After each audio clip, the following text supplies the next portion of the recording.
by accident, pure and utter fluke is how most people get into it. I think I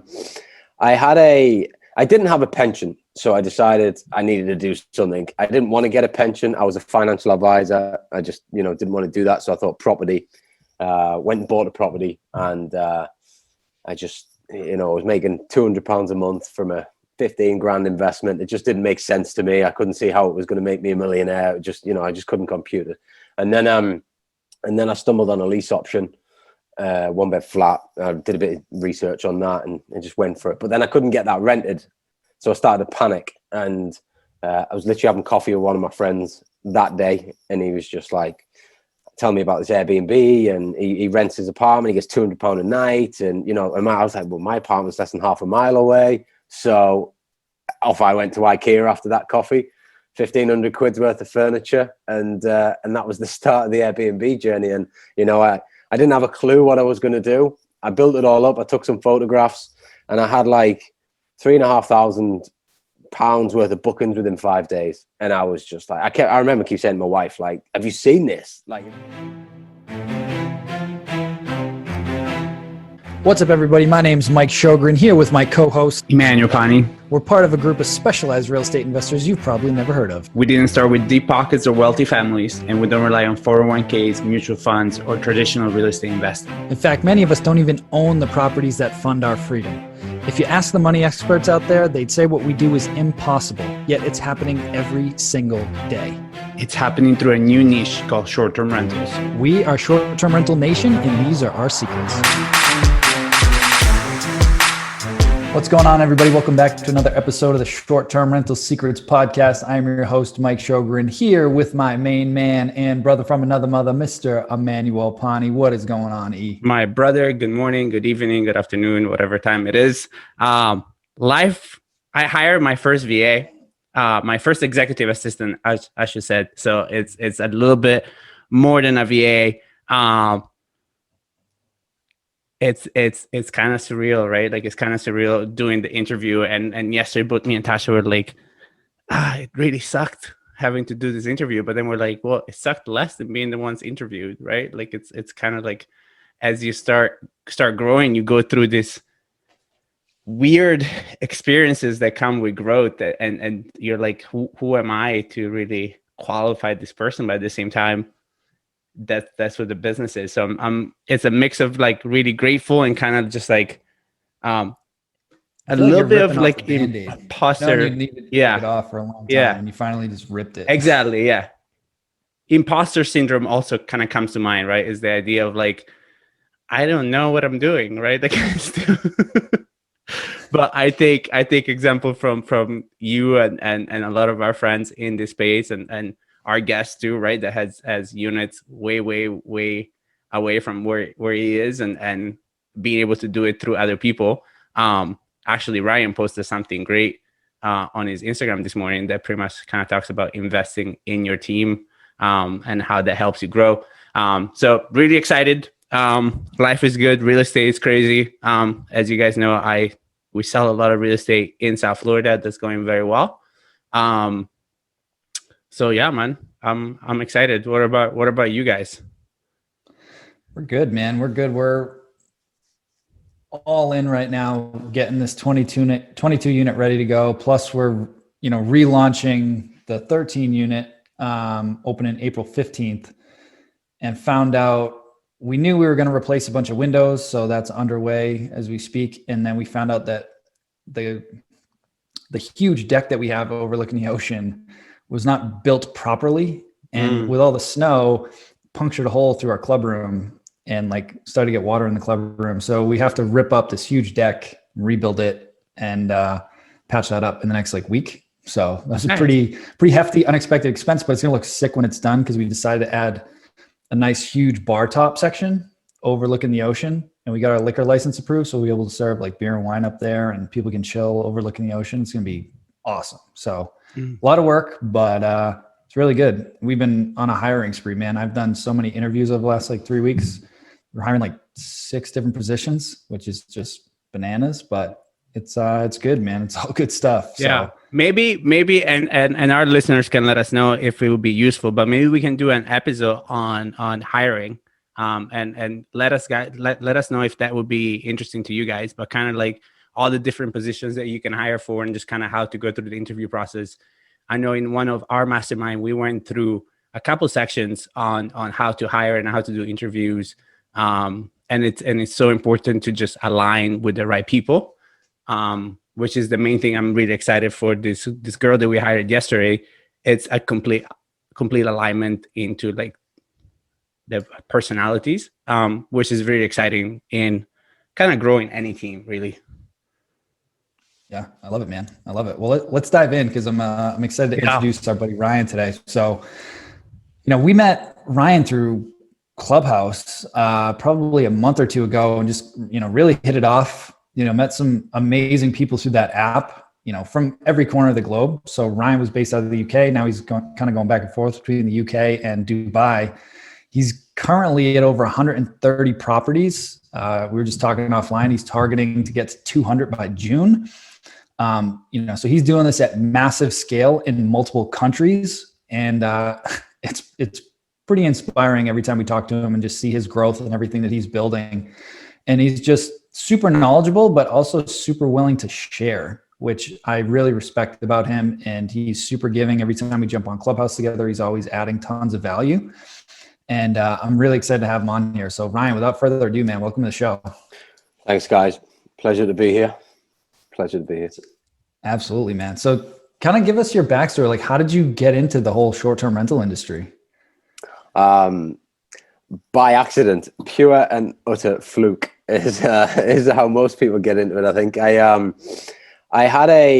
didn't have a pension, so I decided I needed to do something. I didn't want to get a pension. I was a financial advisor. I just didn't want to do that. So I thought property. Went and bought a property, and I just I was making £200 a month from a 15 grand investment. It just didn't make sense to me. I couldn't see how it was going to make me a millionaire. I just couldn't compute it. And then I stumbled on a lease option, 1-bed flat. I did a bit of research on that and just went for it. But then I couldn't get that rented. So I started to panic. And I was literally having coffee with one of my friends that day. And he was just like, telling me about this Airbnb, and he rents his apartment. He gets £200 a night. And, and I was like, well, my apartment's less than half a mile away. So off I went to IKEA after that coffee. 1,500 quid's worth of furniture, and that was the start of the Airbnb journey. And I didn't have a clue what I was going to do. I built it all up. I took some photographs, and I had like £3,500 worth of bookings within 5 days. And I was just like, I remember keep saying to my wife, like, have you seen this? Have you seen this? And yeah, and and then you're hooked, aren't you? It's a drug at the end of the day. You see it, and then you're hooked, and it just snowballed, And then I discovered rent to rent, as we call it, rental arbitrage, as you guys call it. I realized I could move a hell of a lot quicker. Acquired 21 properties in 7 months, pretty much on my own. And then I blew up. So talking about the employees, and it's I've got about 40 staff now. So it's I needed them staff, because at that point when I blew up, I was in hospital. I almost took 3 months out to just regroup and decide, am I going to sell this or just get rid of it, wind it down, or have I got something and is it worth bottling up and taking forward? So luckily I chose that decision, and then just studied systems, processes, automation. I've always led people. I've always had job roles where I've been, managers of teams, or, had even at school, I was captain of the sports teams. And so I think I've got that sort of leadership quality, or, just putting my arm around people and wanting the best for everybody. So I think that serves me, and that probably gives me the inspiration to want to build bigger and bigger teams. Because I know a lot of people in our space, for example, you've got an amazing business, but it's kind of one block. So you don't need as many staff, and and some people just don't want staff, and I get that as well. But I need them. I needed them then. I probably would have been further ahead had I got them after maybe 5 properties and not when I put myself in hospital. So that's kind of how I got into it, and I've not really looked back since. How many years ago was the beginning? Less than 3, maybe, Wow. maybe even Yeah. less than that. So that's some truly 2.5 years, something like that. growth. Yeah. Wow. Yeah. So yeah, well,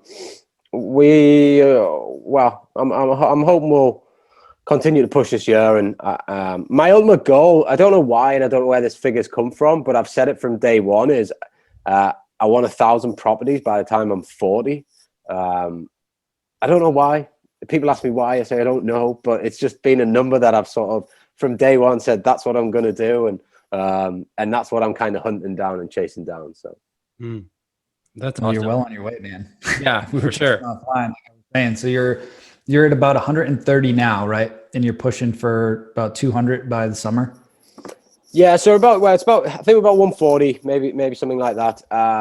Yeah, I want to push to about well over 200, into about 210 by the end of June, and then I want to see that at like probably 350 by year end. You know, and then that'll be a good year, and then we'll regroup and go again next year. I'm 37, just gone, so I've got 3 years, and then I tell you what changed for me was.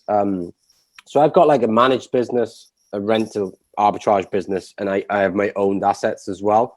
So I'm now developing blocks of stuff as opposed to buying single dwellings. So I've done that over the last couple of years, buy single dwellings. Now I've got the money to be able to go into the bigger developments. So I've got a block of 16 flats in development at the minute. 12 months time, they'll be launched and we'll run every single one of them on short-term rentals. So that's kind of where the asset focus is going. But I really it was actually after hearing Julie speak when we first met about how she built her managed business up and then sold it for quite a sum of money. That kind of gave me a bit of a different angle on the managed business, should we say. And you know, and that's kind of, so now I've got it, you know, separated out, and I'm kind of pushing the managed business hard, both here and Dubai. And then, you know, we'll kind of see where that goes as I get to that 40 point. That's kind of maybe my exit plan for that. Since you go across pretty much all the different models, right? Which is what I love about this interview, the show. What would you say your pro and cons are for each one of them? So if one of our listeners is kind of in the beginning, or they have one unit that is theirs and they want to grow, how would you help them? What would you say? Yeah, I think having a nice blend is the way forward, because my owned short-term rental units, that's the most profitable line in my business, more than my houses of multiple occupancy, more than my single lets, obviously more than my rent to rents and so on. So if you can own them and do this, it's like the margins are huge. Obviously the rental margins shrink because we're paying more rent. We typically pay the market rent to make it work for everybody. And you know, but the rent to rent, you can move so much quicker. So, you know, you can pick up 5-10 this week if you want. And, you know, if you work on an average of whatever, $500,000, you know, that's an extra lot of money in your bank account each year, you know, and it's just how quick do you want to go? How quick can you get them set up and cash flow them? So I think what I did was I didn't take any money out of the business for a few years. So it's only recently I've started taking money out of the business, and I just pumped it all back into buying more assets. And then I'd run those assets back on short-term rentals and make bigger profits. And then all the profits would go back in again. And it was just like a cycle. And then I kind of got asked to manage a block by, you know, getting on social media and doing what I do. And someone tapped me on the shoulder and said, listen, the guy I know's been let down. He's got a block of flats in your area. Do you want to manage them? I was like, yeah, I don't see why not. It'll just fit into the model. I hadn't really thought about it. And obviously that's a much less risk game for us. So I think you have, you know, your own stuff, which is, I don't see that as risky at all, because worst case, you can flip that onto a tenancy if need be. You've got rent to rent, which can be quite risky although saying that, it's only risky if you're not doing proper due diligence and you don't know how to get into a property right. If you do, then it's a great profit venture. And then obviously the managed is kind of almost no risk, but obviously it's probably a lot more work for the amount of money that you get. So it's a good balance. And that's kind of how I've got the business set up, and you know, it all just works under one. So my team, I on purposely don't let them know which ones are mine, which ones are rented, which ones are owned, because I give them direct booking targets, and I don't want them to prioritize any of my properties over somebody else's. I just want the right fit for the guest. So I just, they don't know, so they just go out and that's how I've got them commissioned. And we have a really good direct booking game. We're at about, I think it was 68% last month. So, we've got a good direct booking game. Awesome. So I kind of love what you talked about, because it's actually very very interesting, because I think we have, usually the people go either one or two ways, kind of prefer one over the other. Obviously, ownership is always the best. When you said you have a direct booking site, so how does that work? So all of your UK properties, I assume you list on Airbnb and whatnot, but you also have your direct site. So your team gets a lead and then they see everything that you have open in the UK, or do you have multiple booking sites based on whatever is a single property or an apartment block? So we've got a few different models. The current model is we do everything under our umbrella. When I first started the management gig off, there was a lot of co-hosting and that sort of stuff, and I'm trying to like dwindle out of that, should we say?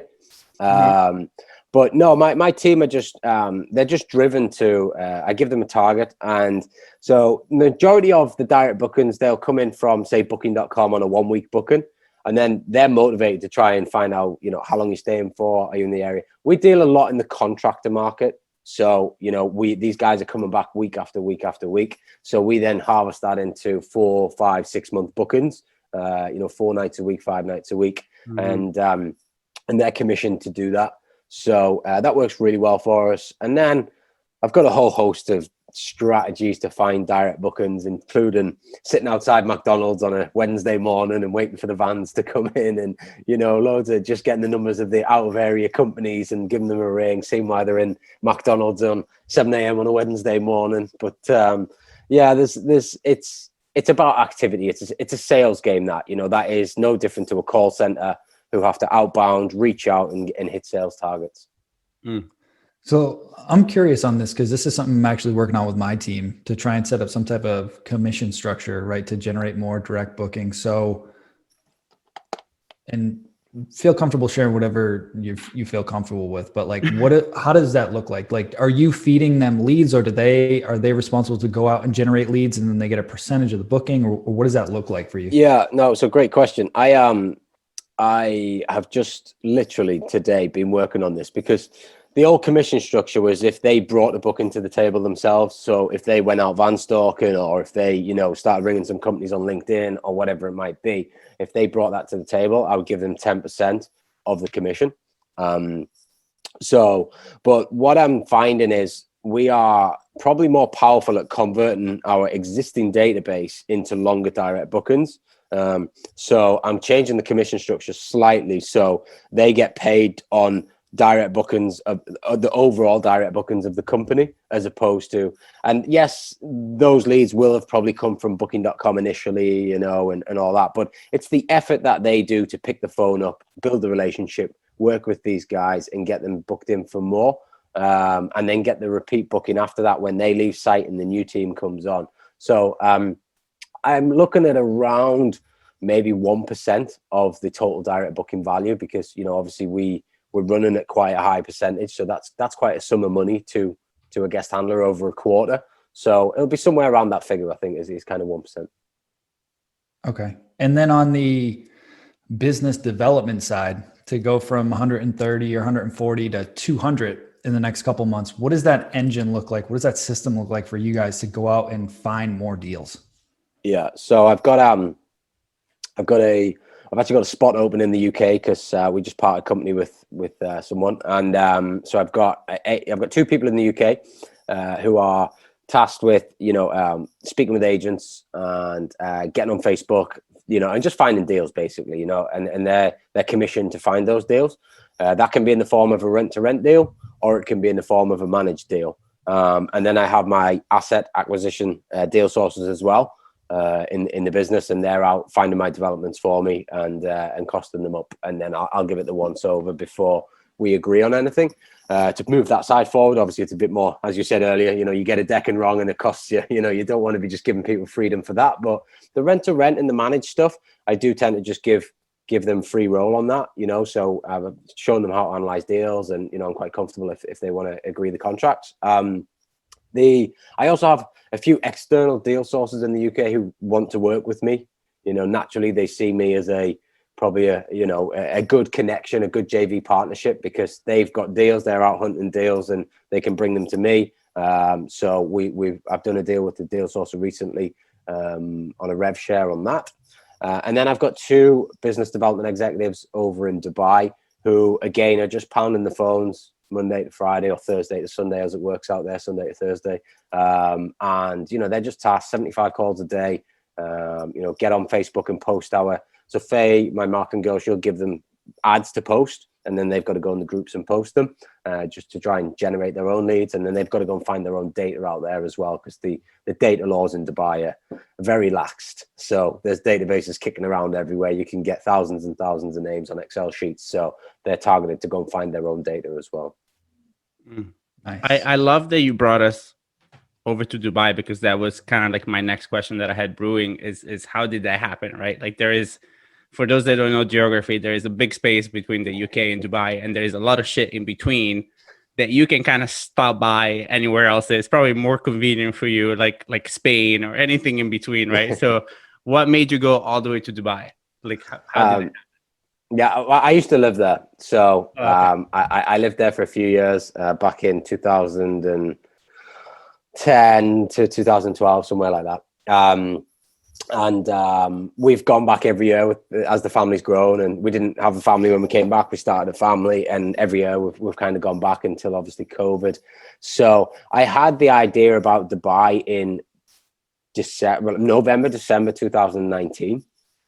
So I was out there, and one of my good friends who's been out there for sort of 16 years, he's my sort of a guy on the ground out there, and he wanted to get involved in what I was doing. So we started the traction. Obviously, Christmas came. I went skiing in January, came back to coronavirus kicking off, and and it was a bit earlier over there as well. So he was like, listen, this is kind of kicking off here. Do you want to, so we put the brakes on it, and obviously that was the right decision.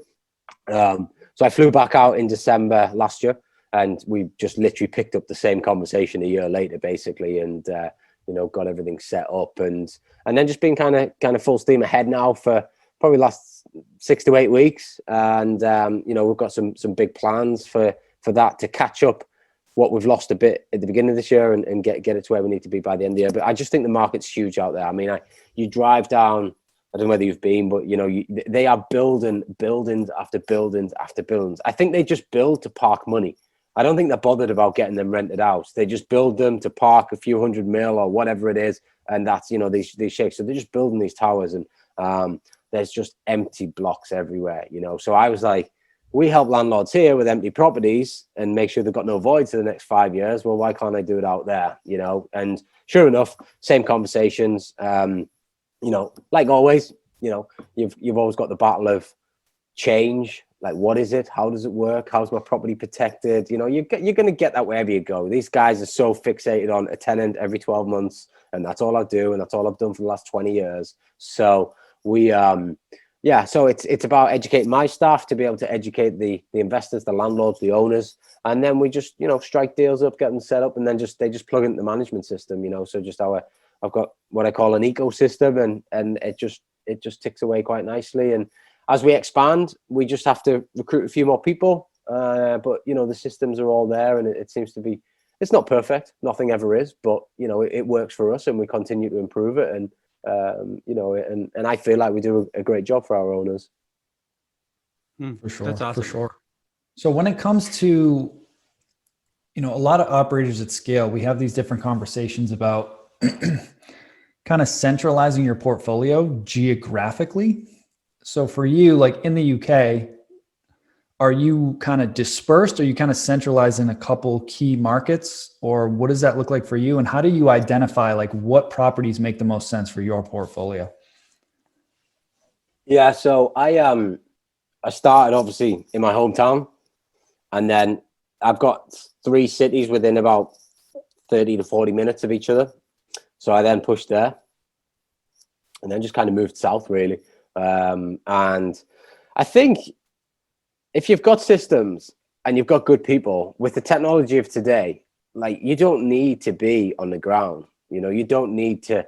I think it's a mindset, and don't get me wrong, I guess you get more confident as you start to move away and be able to, set up remotely and things like that. But as I say to, anybody, the worst thing that can happen is you have to ring the guest up and say, I'm really sorry, I cannot get this sorted, but I've booked you into the hotel down the road. It's all paid for. Go and check in under my name. I mean, it's not nice. It's going to cost you a few quid, but that's the worst that can happen, if you're, far remote. So, yeah. But again, I call them operation executives, or many people call them cleaners, but we recruit them on a different basis, that they're not just there to clean. Like if we ask them to go to, the local store and pick up some pillows, they've got to go and do that. Obviously they get paid, if they've got, they might be asked to do errands as well as clean. And that's the way that we recruit them.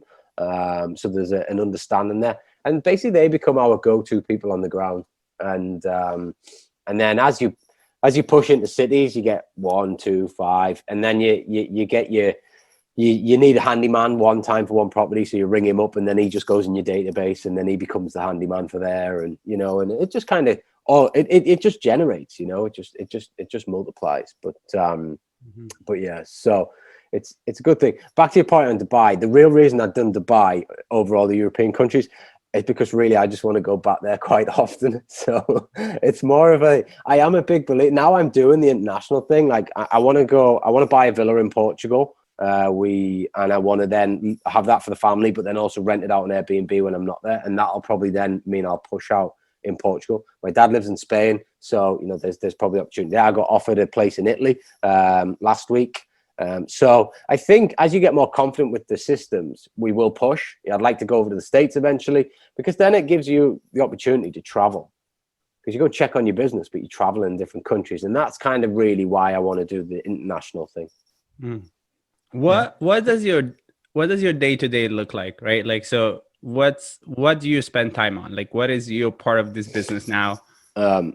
Yeah, I mean, you're probably going to hate me on this one, but like, I really don't get involved much at all. So I'm a big believer. I listened to Clockwork a while ago. Great book. And that just changed. That changed my mindset. I've listened to it about 5 times now, but just getting you out the business is like, when I coach my students, we always talk about, like, I know you're by yourself right now and I know you've got no property, but we are going to work on getting you out the business. And they're like, what do you mean? Like, it's just me, So, and I'm a big believer, like, when you come out the business and work on the business, your business goes so much further, So, my day to day is, I get up early.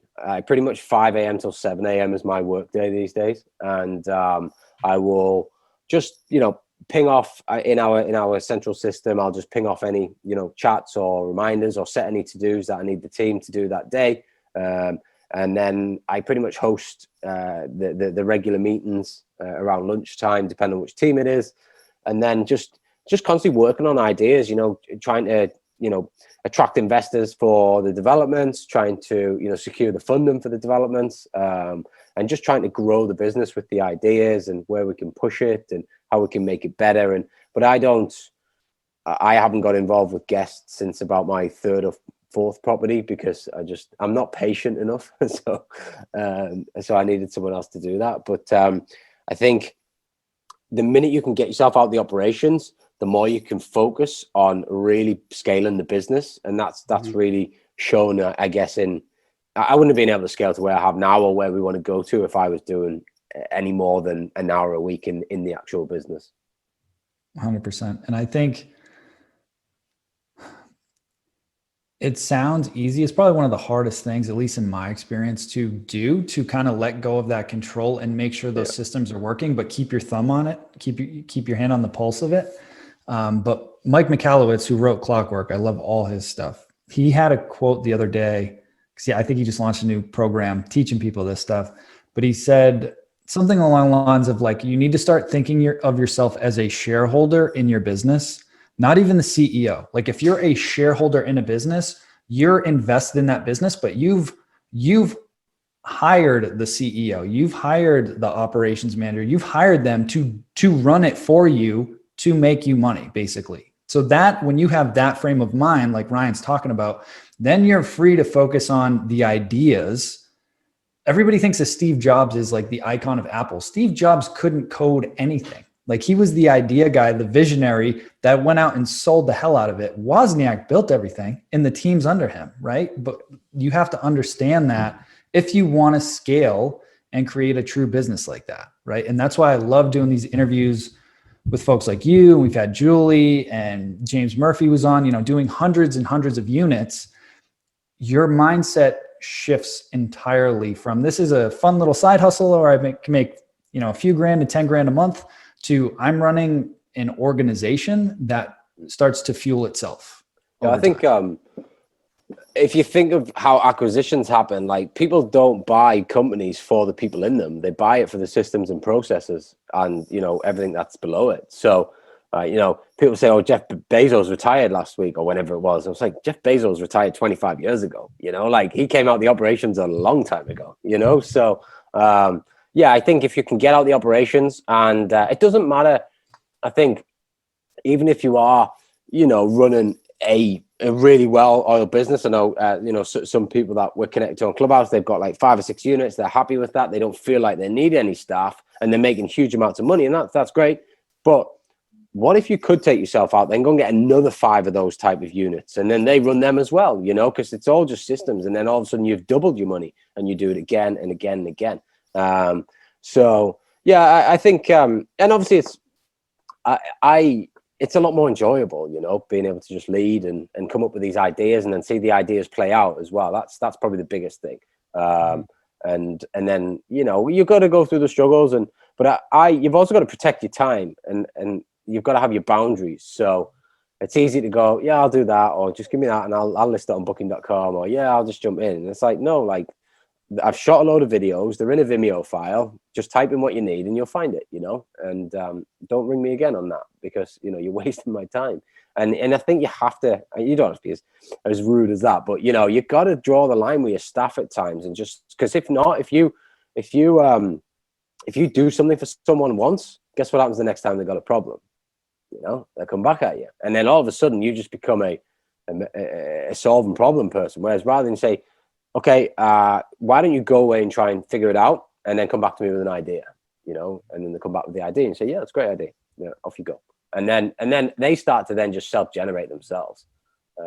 So that's been, you know, that's definitely been one of the hardest things. So I think as entrepreneurs, we're like, well, I've got to run the business and I've got to do everything. And, you know, no one can do it as better than me. And, you know, I think we're all the same, you know, and I know when I initially stepped out, I almost felt like I was like bouncing around the house, because obviously there's lockdown as well. So, you know, it was like nothing to do. And I'm like, I don't feel like I'm doing anything. And I almost felt guilty that like the staff were doing stuff and I wasn't doing anything. But, you know, I've kind of got used to that now. And it allows me to, obviously my coaching business is a different business altogether. So it allows me to put a bit of time into that. And, you know, obviously, you know, network and just kind of grow the ideas of the business and diversify. And yeah, it's been an exciting journey, and I'm looking forward to see where it goes. And I love the space. It seems like everyone that you meet that has, you know, pushed through the pain and like really doubled down and worked hard is getting really rewarded for it. And so they should, you know, and we all spin it in so many different ways. Like all of our businesses are different, but they all operate under the same title, you know, short-term rentals, but they're all different. And that's what's amazing about it. Yep. I love a lot about what you said, and it reminds me of a quote that I heard a couple of days ago. I don't remember from where, but as an owner, you have responsibilities, because every time a manager walks into your office, they'll bring their monkey with them, and your responsibility as a manager is to make sure that when they leave your office, the monkey goes with them.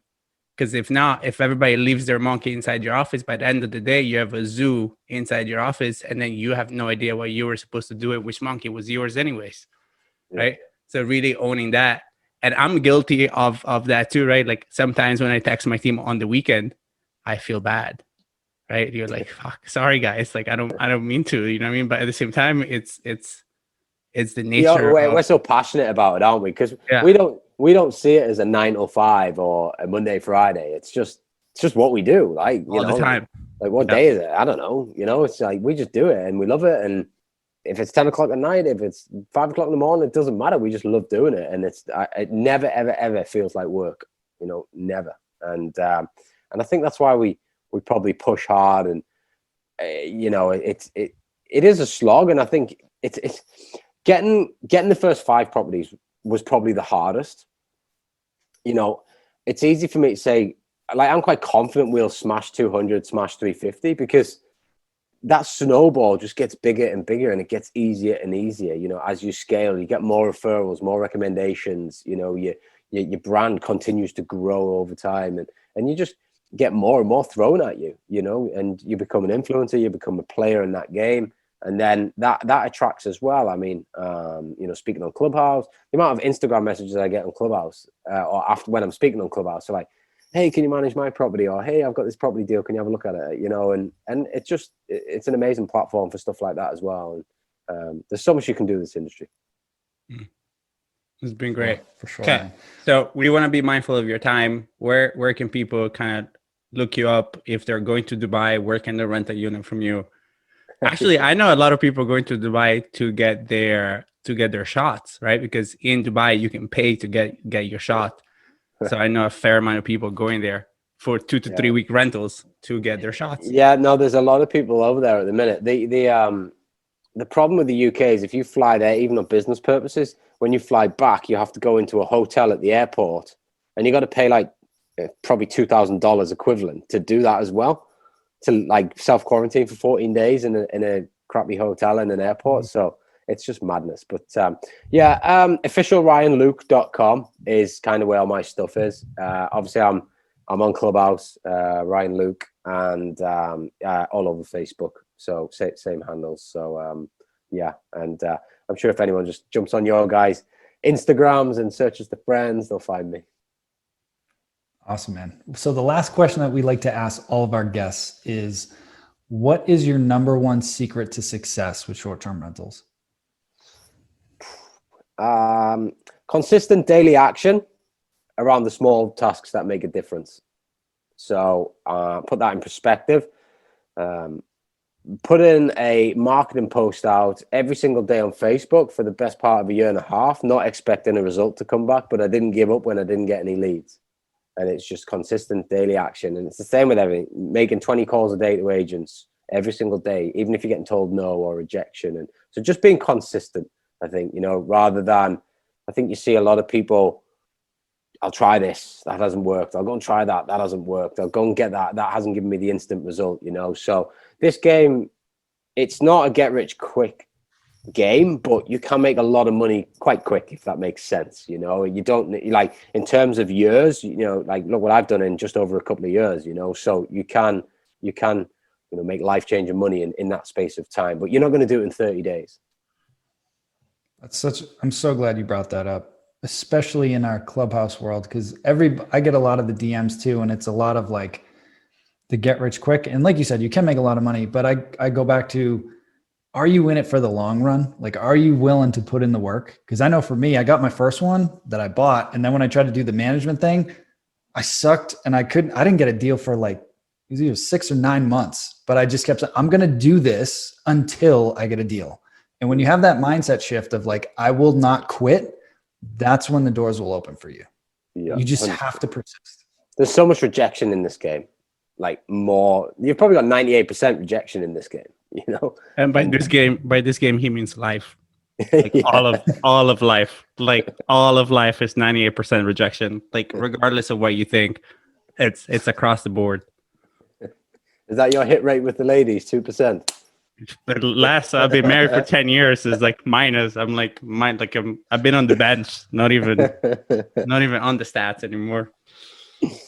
Brian, awesome. It's been so great to have you. I think you're super inspirational and super laid back and really a great example of with the right intention, the right why, and the right commitment that you can really scale anything you want and empower people along the way, which it's one of the most important things. Thanks, guys. Appreciate it. Awesome. We'll talk soon. Take care, everybody. Take care. Ciao. Hey, STR Nation, if you enjoyed this episode, please make sure to hit that subscribe button and leave us a review. And in the comments, let us know what topics you want us to cover on upcoming episodes, and we'll make sure to get that in the books for you. And if you really want to learn how to launch, automate, and scale your short-term rental business, if you want to go deeper, then check out our free masterclass at strsecrets.com.